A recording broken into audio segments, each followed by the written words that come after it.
휴식 후에 늘어난 체중은 살이 아니라 예요. 안녕하세요. 헬스한 영양사 송생님이에요. 오늘은 폭식을 대처하는 방법과 마음을 다잡을 수 있게 마인드셋 하는 방법을 알려드릴게요. 먼저 폭식 후에 대처 방법을 알려드리기 전에 최악의 대응법을 알려드릴게요. 폭식이나 가식을 하고 난 뒤에 어떤 생각이 드시나요? 오늘도 망했어. 나 왜 이렇게 의지가 약한 걸까? 자꾸 이러는 내가 너무 싫다 같은 자기 혐오에 빠지게 되나요? 살찌면 어떡하지? 얼른 운동하러 가야겠다 같은 보상의 감정이 드시나요? 이렇게 자기 혐오나 먹은 것을 보상해야 한다는 생각은 오히려 더 음식을 갈망하게 만들어서 더 큰 부작용을 가지고 올 수 있는데요. 사실 오늘만 먹자는 생각으로 먹지만 내 바람이 그런 거지 평생 참을 수 없다는 걸 스스로도 알잖아요. 그러니 폭식을 했더라도 자책하는 마음보다는 가식 후에 찾아오는 나의 감정을 인정하고 잘 토닥여주세요. 아, 내가 오늘 먹은 게 없다 보니 허기가 져서 저녁에 폭식하게 됐구나. 몇 주간 치킨을 먹고 싶었는데 잘 참아왔지만 오늘은 참기가 힘들었구나 처럼 스스로의 감정을 인정하고 잘 토닥여주세요. 몇 주 혹은 몇 달간 동안 힘들게 뺀 체중이 한순간에 도돌이표가 된 것을 보면 너무 속상하죠. 하지만 다행히도 폭식 후에 늘어난 체중은 살이 아니라 물이에요. 물론 음식물 자체의 무게도 있지만 탄수화물과 나트륨이 체내에 흡수되면서 수분도 같이 저장시키기 때문에 체중이 일시적으로 늘어나게 돼요. 자, 한번 생각해보세요. 우리가 폭식으로 2000에서 3000칼로리 정도를 한 번에 먹었다고 치면 이 열량의 70에서 80%가 체지방으로 전환이 되는데 이것을 지방의 무게로 환산을 하면 260에서 390g 정도의 체지방이 늘어나게 되는 거예요. 그런 거 치고는 체중이 거의 10배 정도 늘었잖아요. 더군다나 우리가 먹은 음식은 바로 체지방으로 바뀌지 않아요. 그러니 체중이 갑자기 3kg가 늘어난다는 게 말이 안 돼요. 그런데 물을 마시지 않고 참게 되면 몸 안에 갇힌 수분이 더 오랜 시간 머물기 때문에 물을 자주 마셔서 붓기를 빼주는 것이 좋아요. 물론 물을 마시는 것도 큰 효과가 있지만 몇 가지 방법이 더 있어요. 첫 번째는 운동하기인데요. 폭식을 하자마자 운동하는 것은 소화를 방해하기 때문에 좋지 않고 소화가 되고 난 뒤에 운동하는 것이 좋아요. 또 운동은 붓기를 뺄 수 있도록 땀이 많이 나는 유산소 운동과 저장된 탄수화물을 사용하는 근력 운동 이 두 가지를 병행하는 것이 좋은데요. 순서는 근력 운동을 먼저 하고 유산소 운동을 하는 것이 더 유리하답니다. 다만 운동으로 먹은 열량을 다 빼내겠다는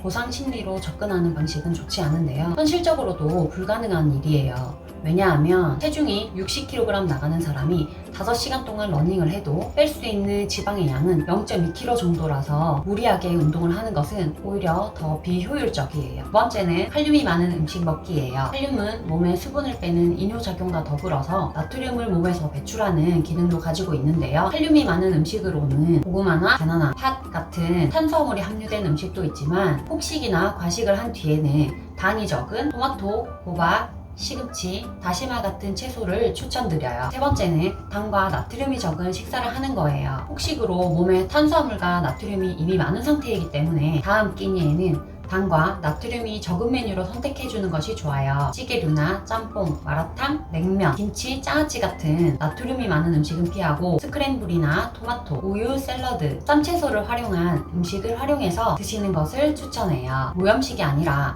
저염식 정도로만 드시면 되기 때문에 샐러드로 세 끼니를 드시는 방법은 추천하지 않아요. 오히려 절식을 하면 저녁에 몰아서 먹거나 또 폭식을 하게 될 수 있기 때문에 규칙적으로 챙겨주세요. 네 번째는 이뇨작용을 만드는 것인데요. 몸에서 수분이 빠져나가는 이뇨작용으로 몸에 갇힌 수분을 빼낼 수 있어요. 이뇨작용을 만들려면 물을 많이 마시거나 커피나 녹차 같은 카페인이 든 음료를 마시면 좋은데요. 신장 기능이 약한 분들은 문제가 생길 수 있기 때문에 추천하지 않아요. 다섯 번째는 물 많이 마시기예요. 몸에 갇힌 수분을 빼내려면 오히려 물을 많이 마셔서 화장실을 자주 가는 것이 좋아요. 하지만 나트륨까지 너무 제한하면서 물까지 많이 마시게 되면 몸의 전해질 균형이 깨지면서 생명을 위협할 수 있으니 주의하셔야 돼요. 폭식하고 난 뒤에 왜 우울한 감정이 드는 걸까요? 내가 먹어서는 안 되는 음식을 먹었고 심지어 그것을 과하게 먹었기 때문이죠. 또 음식 조절에 실패했다는 좌절감과 언제까지 이렇게 지내야 할지 모른다는 두려움도 있을 거예요. 하지만 제가 다이어트를 해보니 절대 먹어서는 안 되는 음식은 없더라고요. 내가 먹어서는 안 된다고 생각한 음식이 스스로 만들어낸 강박은 아닌지 건지 잘 생각해 보세요. 어떤 사람들은 다이어트를 하면서도